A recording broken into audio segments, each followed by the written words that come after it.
नमस्कार दोस्तों, स्वागत है आपका एक बार फिर मेरे YouTube चैनल बेस्ट चॉइसेस पे। उत्तराखंड सहित देश के सभी राज्यों में 18 प्लस के लिए कोवैक्सीन और कोविशील्ड की डोजेस अवेलेबल हो गई हैं और एक जागरूक समाज द्वारा, एक अवेयर पीढ़ी द्वारा ये डाउट चल रहा है कि वो कोवैक्सीन और कोविशील्ड में किसको प्रेफर करें, कौन बेहतर है या किसको लगाने से ज़्यादा बेनिफिट्स होंगे। देखिए, इससे हम पूरा डिटेल डिस्कस करेंगे कि कौन सी वैक्सीन किस फॉर्मूले पर वर्क करती है, कहाँ बनाई गई है और किसके क्या बेनिफिट्स हैं और क्या साइड इफ़ेक्ट्स हैं। इन पर पूरा डिटेल डिस्कशन। उससे पहले हम ये चाहेंगे कि भी हाल ही में 12 मई को इंटरनेशनल नर्सेज डे सेलिब्रेट किया गया। हम सभी अपने नर्सिंग स्टाफ को बहुत बहुत धन्यवाद देते हैं, क्योंकि अभी फ्रंट लाइन वर्कर्स में सबसे आगे जो पॉजिटिव केसेस से डायरेक्ट टच में आ रही हैं वो नर्सेज आ रही हैं और वो बहुत बहादुरी के साथ अपनी ड्यूटी को अंजाम दे रही हैं। हमारी तरफ से बहुत बहुत धन्यवाद।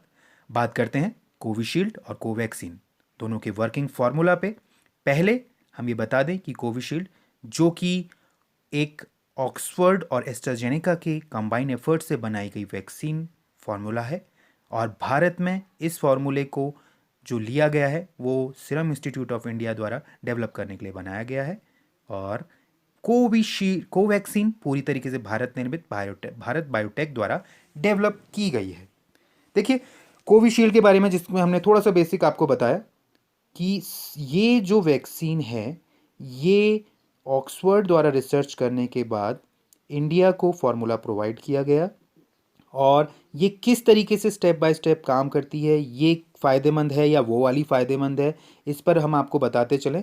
पर उससे पहले हम भारत बायोटेक के बारे में भी थोड़ा सा इन्फॉर्मेशन दे दें कि भारत बायोटेक जो वैक्सीन है वो ICMR और national institute of virology Pune द्वारा भारत बायोटेक के साथ मिलकर बनाई गई है। आइए इसका फॉर्मूला भी समझें कि भारत बायोटेक जो भारत में निर्मित वैक्सीन है वो किस तरीके से काम करती है।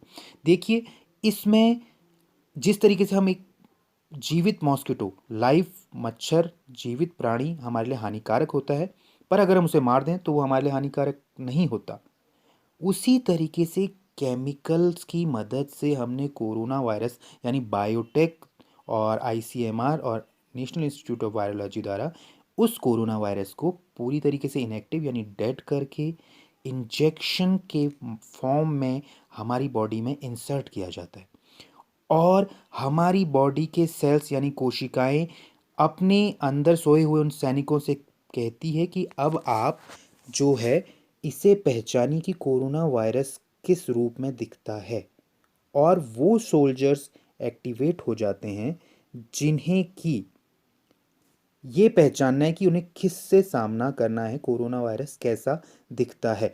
तो वास्तव में हमारी शरीर में जब कोवैक्सीन डाली गई तो हमारे शरीर की एंटीबॉडीज़ पूरे के पूरे कोरोना वायरस को पहचान गई हैं और वो आने वाले भविष्य में इसके अन्य प्रकार की प्रजातियों यानी वेरिएंट्स का भी सामना करेंगी और उनके लिए प्रतिरोधक क्षमता विकसित करेंगी।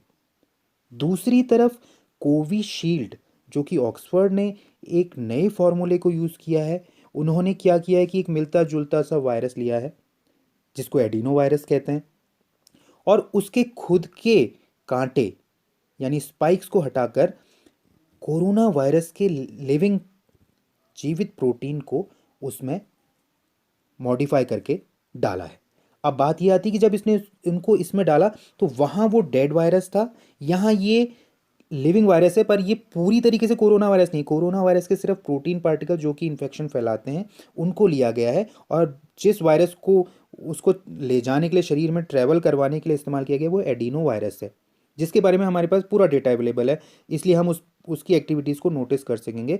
और ये कोरोना वायरस के जो अस्त्र शस्त्र है यानी उसके स्पाइक्स हैं, ये हमारी बॉडी में मल्टीप्लाई भी होंगे।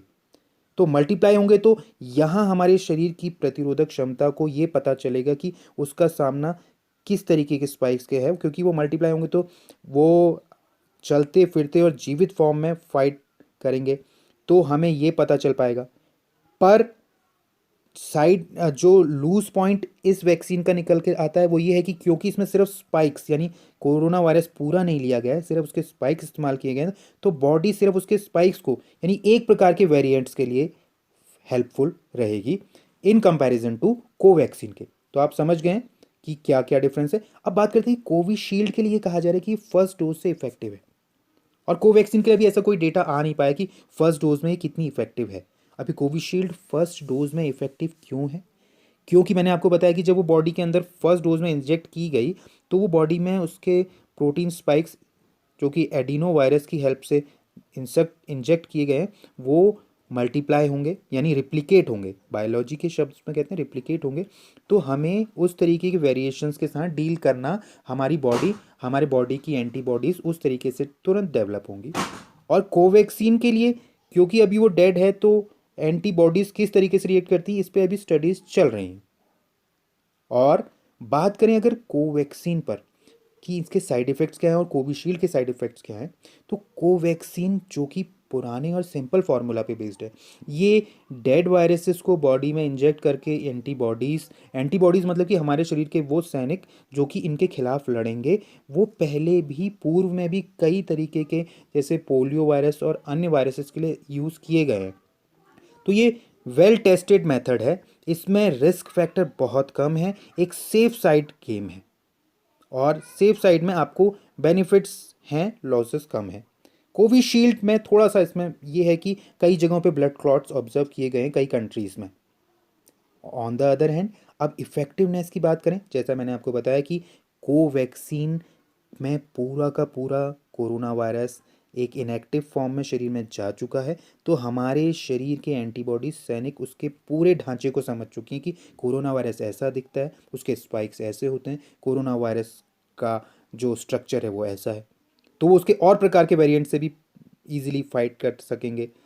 और कोविशील्ड में मैंने आपको बताया सिर्फ उसके स्पाइक्स को यूज़ किया गया है और वायरस दूसरा है एडिनो वायरस।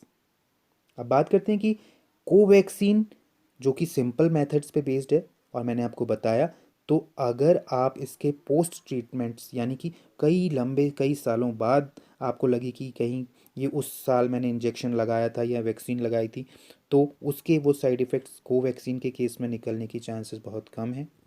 कोविशील्ड लगातार एक्सपेरिमेंटल बेसिस पे आपने खुद देखा कि उसके बीच का टाइम पीरियड 28 दिन, 42 दिन, 84 डेज तक एक्सटेंड कर दिया गया, ये एक एक्सपेरिमेंटल बेसिस पे चल रही है।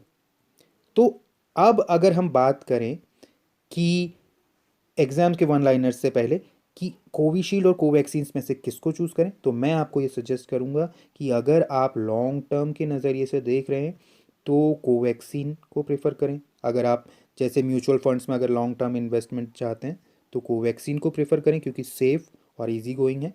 और अगर आप चाहते हैं कि तुरंत असर हो तो उस केस में आप कोविशील्ड के साथ जा सकते हैं।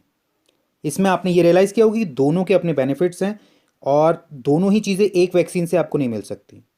अगर आप ये चाहते हैं कि वेरिएंट्स के अगेंस्ट भी मेरा मेरा प्रोटेक्शन हो तो कोवैक्सीन, अगर आप चाहते हैं कि कोविशील्ड लगाकर मैं अभी के समय से तो उबर जाऊं, बाकी बाद में फिर देखेंगे, तो आप कोविशील्ड के लिए जाइए। बट जो दोनों ही वैक्सीन्स के सबसे बढ़िया बेनिफिट्स हैं कि वो एंटीबॉडीज़ डेवलप कर देंगे, और एंटीबॉडीज़ यानी कि वो सैनिक जो बाहर से आने वाले वायरस के खिलाफ लड़ेंगे उनको डेवलप कर देंगे, तो आपकी जो अगर कोरोना वायरस होता भी है तो वो हार्मफुल या अति घातक नहीं होगा, आपको एक फ्लू की तरह छूकर निकल जाएगा। ये एक बेसिक अप्रोच है। तो हम अगले वीडियो में ये डिस्कस करेंगे कि 2 डोजेस क्यों यूज़ की जा रही हैं। उससे पहले बहुत से स्टूडेंट्स वीडियोस को एग्ज़ाम पॉइंट ऑफ व्यू से भी ऑब्जर्व करते हैं, तो कुछ क्वेश्चंस आपके लिए कि कोविड-19 इज़ नेम्ड एज, हम जानते हैं उसे SARS-CoV-2 के नाम से जाना जा रहा है। और दूसरा एक इम्पॉर्टेंट जो हमारे मन में क्वेश्चन आता है कि वो डायरेक्टर जनरल ऑफ ICMR कौन है, तो प्रोफेसर बलराम भार्गव जी अभी डायरेक्टर जनरल की पोस्ट हैंडल कर रहे हैं ICMR में। Covaxin is named as project, किस प्रोजेक्ट के रूप में इसको पहचाना जा रहा है, BBV-152। और NIV यानी नेशनल इंस्टीट्यूट ऑफ वायरोलॉजी के जो अभी सिचुएटेड है वो कहाँ है, पूना में situated. Now the last one is what is Lancet. Lancet क्या है? लेंसेट एक जर्नल है यानी कि एक पत्रिका है जो कि 1823 से वैज्ञानिक यानी मेडिकल रिसर्च पर अपने प्रकाशन देती है, जिनमें कि अभी कोविशील्ड और कोवैक्सीन दोनों की ही रिसर्च को पब्लिश किया गया है। ये एक वैज्ञानिक और साइंटिफिक और मेडिकल के लिए सबसे विश्वसनीय मानी जाने वाली जर्नल है। तो इसमें इसको पब्लिश किया गया है। मैं आपसे ये उम्मीद करूंगा कि आप मेरे वीडियो को लाइक और सब्सक्राइब ज़रूर कर लें, ताकि हम आपको डिटेल्ड आगे के डिस्कशंस समझा और बेहतर बता सकें। देखिए, हमेशा कितनी एक सुंदर विचार के साथ कि we are not all in the same boat but we are all in the same storm. यानी कि अभी हमें ये ज़रूर लग रहा है कि हम एक ही नाव के कश्ती में सवार नहीं हैं या एक ही कश्ती में सवार नहीं हैं, पर हम ये याद रखें कि हम जिस तूफ़ान का सामना कर रहे हैं वो सबके लिए एक ही है। तो अगर आपके आसपास कोई इस तरीके से की परेशानियों से ग्रसित है, चाहे उसे किसी भी तरीके की मदद है, आप अपनी तरफ से पूरा प्रयास करें, उसे मदद दें। और कॉम्पिटिटिव एग्ज़ाम्स रिलेटेड तैयारी के लिए हमारे ग्रुप से जुड़े रहें और किसी भी अवेयरनेस के लिए हमेशा